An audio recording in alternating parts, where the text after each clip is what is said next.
দুইটাকে দুই ভাগ করে এক ভাই বাড়ি করছে, আরেক ভাই বাড়ি করছে।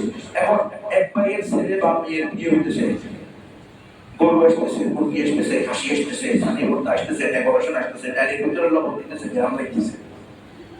কথা বলে মসজিদে আলোচনা হয়েছে, অমুকের ছেলে তমুকের মেয়ে বিয়ে চলে, কিন্তু এই ভাইয়ের গ্রহণযোগ্য পরিবারের কোন সদস্য, পরিবারের গ্রহণযোগ্য কোন সদস্য এই ভাইয়ের পরিবারকে দাওয়াত দেয়নি বা ভাইকে দাওয়াত দেয়নি। তারা কি খাবারের দিন যাবে? কে দেবে? এদের কাছে দাওয়াত করছে, দাওয়াত তো বসলেই হবে। শুনছে তো গরু আছে, মুরগি আছে, খাসি আছে, দাওয়াত নেই। আচ্ছা, আপন ভাই না, যদি এই পরিবারের কেউ চাইতো, ওই পরিবারের লোক কি হাত ধরে উঠে দিত, এই তোমার কি দাওয়াত দিছে, কি লাগতো না? এই কথা বলতো? এখানে তো অনেক বিনা দাওয়াত কি হয়, খাওয়ায় না মানুষ, খাওয়ায়, তবুও গেলেন না, কি দেয়? আমরা কি মানুষ কি? আমরা তো মানুষের কথা বলি, আমাদের কি দাওয়াত দিছে? বলে আপন ভাই যদি আপনার ভিতরে এত আইন, এত আত্মমর্যাদাবোধ কাজ করতে পারে, তাহলে যে হিন্দু, যে বৌদ্ধ, যে খ্রিস্টান, যে অমুসলিম 14 গোষ্ঠী ভিন্ন ধর্ম, ভিন্ন মতবাদ, ভিন্ন আদর্শের উপরে জন্মগ্রহণ করছে, সে কি শুধু ইসলাম একটা ভালো ধর্ম? এটা শুনলে শুনিয়ে তাহলে এর কাছে যাওয়া লাগবে কি লাগবে না?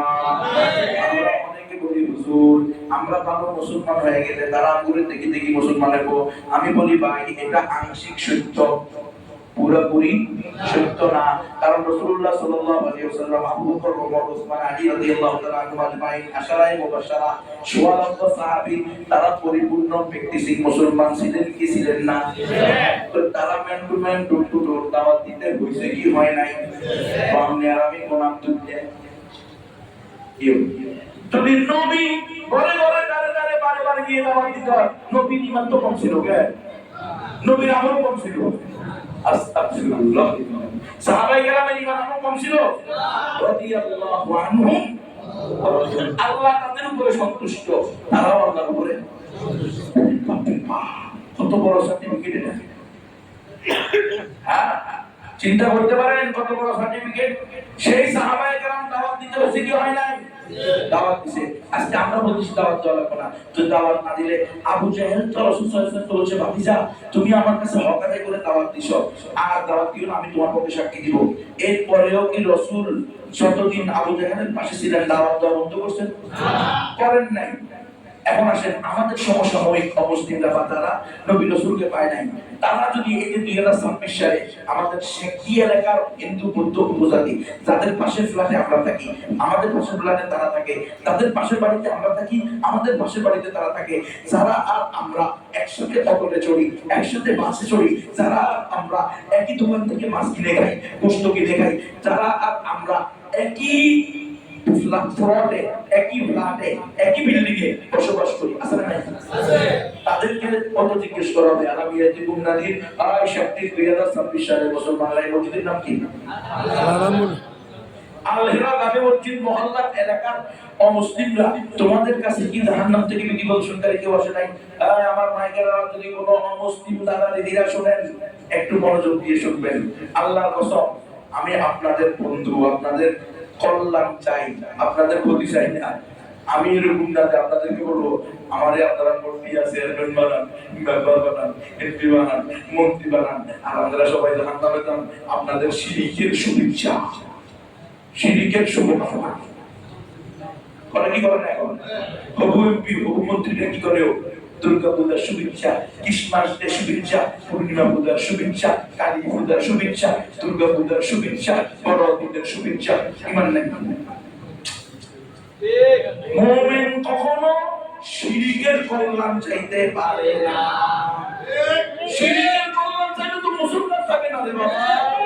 কোন এমপি তো এমপি না হলে ইমান তো নাই, প্রধানমন্ত্রী না হলে ইমান, মুসলমান তো না। মুসলমান না হলে তো খসিরাত দুনিয়া ওয়াল আখিরাহ। তুমি কি গোলাটি বসো? কিসের ক্ষমতা? 17 বছরের ক্ষমতা নিয়ে তো বানাইছে, 40 বছরের ক্ষমতা বলা তো ম্যানুয়ালের ভিতরে দিয়েছে। আপনি নিয়ে কিসের ক্ষমতা বলেছেন? আপনি কি ফেরাউনের চেয়ে বড় ক্ষমতা আছে নাকি? নমরুদের চেয়ে বিশাল হয়েছে জ্ঞান, কারণের চেয়ে বেশি। এগুলো করিয়েন না। ইমান ঠিক করেন, ওলামায়ে কেরামের সোহবতে আসেন। ইমান তাজা করতে পারলে এই দুনিয়ার পাঁচতলা বিল্ডিং না হলে সমস্যা নেই। হ্যাঁ, ইমান ঠিক রেখে পাঁচতলা 49 তলা হবে, সমস্যা নেই। ব্যাংকের তো সুদের উপরে দিয়ে আনি লিখেছে আবার কথা শরম লাগা উচিত। আল্লাহ রাসূলের স্পষ্ট ঘোষণা, লাআনাল্লাহু আকিলা রিবা ওয়া মুকিলাহু ওয়া কাতিবাহু ওয়া শাহিদাহু, সুদখানে ওয়ালা, খাওয়ানে ওয়ালা, সাকিদাতা, বহনকারী সবার উপর আল্লাহর কসম। গজব লেগুলো আরে ইমাম সাহেবের গালিতে, ইমাম সাহেবের বিরুদ্ধে গিরাতে কি মুসলমান রে ভাই। আল্লাহ আমাদেরকে বুঝার তৌফিক দান করুন, আমাকেও হেফাজত করেন। আমি বড় বড় কথা বলেছি না কি? আমারও শয়তান কি করতে পারে? ধোঁকা দিতে পারে। আমিও শয়তানের থাবা থেকে আলাদা না। আল্লাহ আমাদের সবাইকে হেফাজত করেন, বুঝার তৌফিক দান করেন। এই 2000